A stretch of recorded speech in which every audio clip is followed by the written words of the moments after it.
We're here. It's good to finally see you. I don't know if you all heard what I said. I said it's good to finally see you. I say finally because I've been praying for you all for the past 3 weeks, imagining what your faces would look like. At every opportunity I get a chance to stand before God's people, I take time just to see the faces. Because I know all too well the pain and the heartache of being invisible. It's good to see you. It's really good to be seen. All right, let's get to work. Got about 10 minutes, 11 minutes.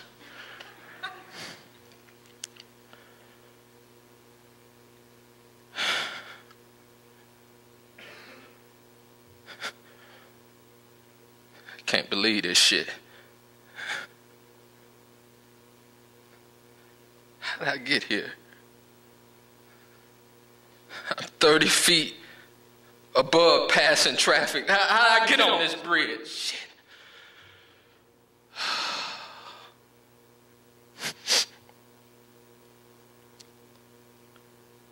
Yeah, I know. Everybody in this community sees me as a superstar. My parents, they see me as a meal ticket to the NBA. I'm in high school, damn it.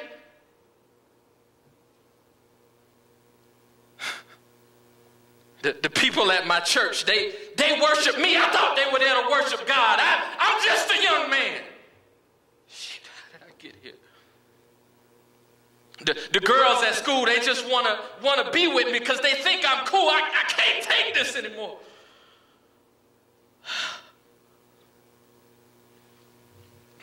We're gonna do this. Suck it up.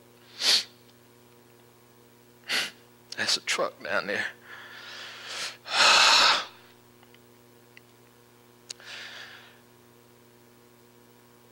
They didn't know me. And I don't know myself.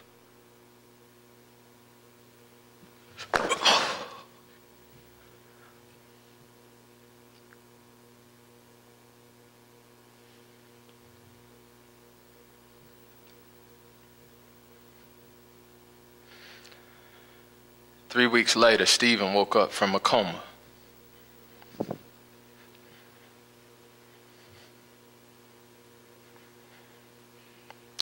The entire left side of his body was shattered.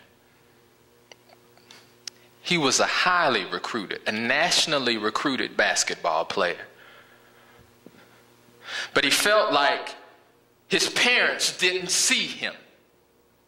He felt like the people in his church did not hear his voice. He felt like the folks in his school just saw him as an object, a means to an end. We're going to get the state championship this year. And beyond that, he felt discarded by his biological parents. How could they give me up? This was just 6 months before he was supposed to learn who they were. Stephen.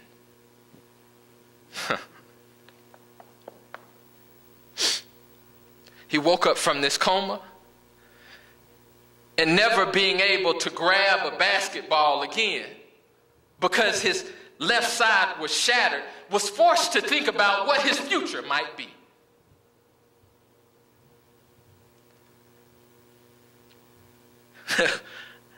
So he got into petty crime.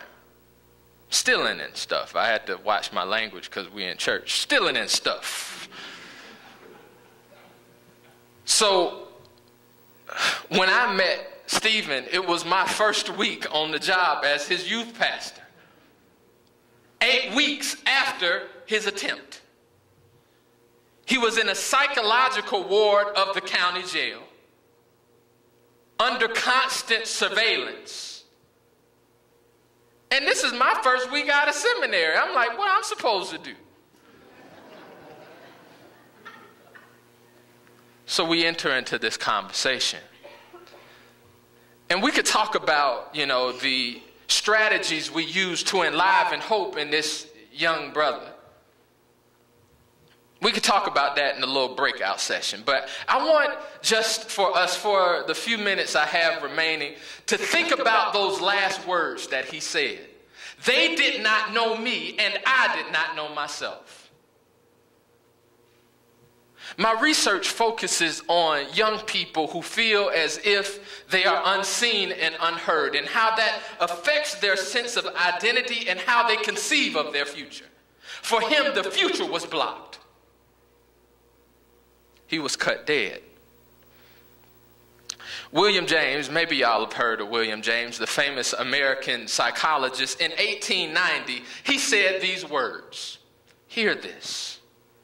No more fiendish punishment could be devised. Were such a thing physically possible, than that one should be turned loose in society and remain absolutely unnoticed by all the members thereof. If no one turned around when we entered, answered when we spoke, or minded what we did, but if every person we met cut us dead and acted as if we were non-existent things, a kind of rage and impotent despair would before long well up in us, from which the cruelest bodily torture would be a relief. Cut us dead, right? William James was, real interesting cat back in the, the late 1900s. But what he was using, cut dead, was a 19th century slang term. Cut dead means to be deliberately ignored, a snub completely. My question to you is, who are the young people in our midst who are cut dead? And do we have the eyes to see them? Do you notice? Do you notice that young girl? The one who's the captain of the cheerleaders? The one who has 5 AP classes? The one who's first chair violin? Do you notice the cut marks on her arm? Do you see her? Do you recognize that 14-year-old boy who's an alcoholic, who started drinking 2 years ago when his family lost his home? Do you see him? Do you hear the cries of the young people who sit in the balcony tucked away in the dark corners because they don't have power to speak in the church? Cut dead. But like my brother Stephen, they're still alive.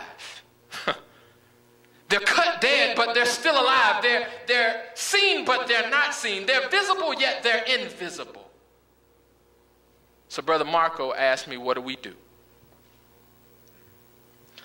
I got a book coming out in April, self-promo. It's called Cut Dead, but Still Alive. And in this book,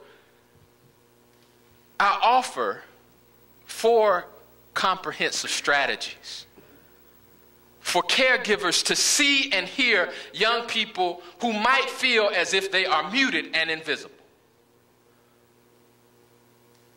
The first is to engage in fearless dialogue. Young people can smell a rat from a mile away.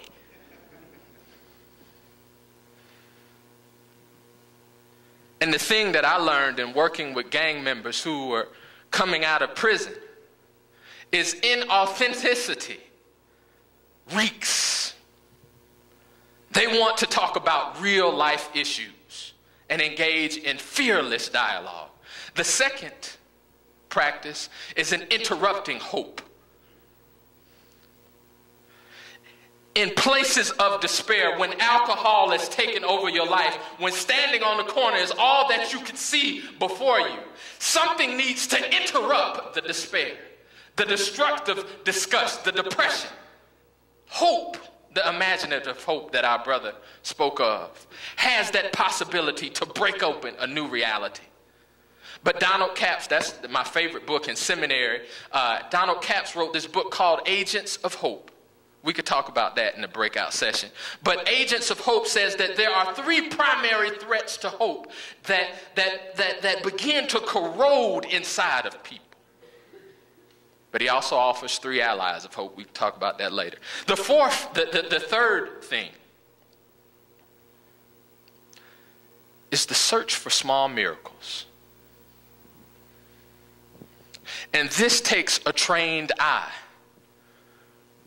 Dr. Capp says the only thing that we have as ministers of the gospel is we have a tool belt of hope. But how many of us have the capacity to see hope in others? To see goodness in others? You know, I sat before people who shot folks assassination style, who raped 13-year-old girls. But these are people made in the image of God that most of the good church folk that were in our neighborhood just passed by. Right? We talk about that Samaritan story.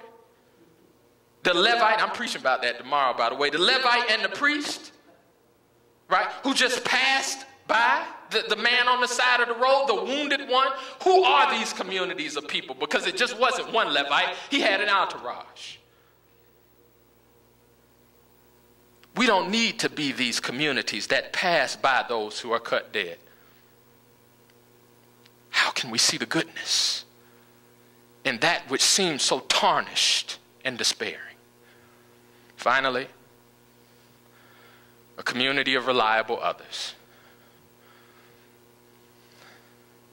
I think the most dangerous thing in the world is a young person who has no one to be accountable to.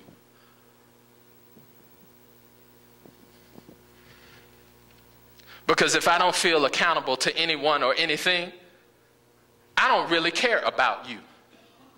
Because I probably don't care about myself. What does it mean to surround young people with communities of reliable others? They're not fully good. Right? But it's also important to remember that when we surround young people with a community of reliable others, in our midst is the reliable other. All right, I think that's enough. I appreciate y'all. One last thing. Some of you all, I know my brother at the Church of the Resurrection. In conjunction with the book, I have assembled a group of about 25 men, and we're traveling to 5 cities across this country.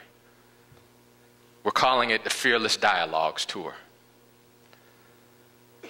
fearlessdialoguestour.com. Right? And what we're seeking to do is we're seeking to bring young men who feel as if they're unseen and unheard and have lost all of their hope and sit them down in a room, and we're going to talk fearlessly about ways to bring wholeness, hope, and life into the domain of people who feel cut dead. God bless you all. It really is a pleasure to be here.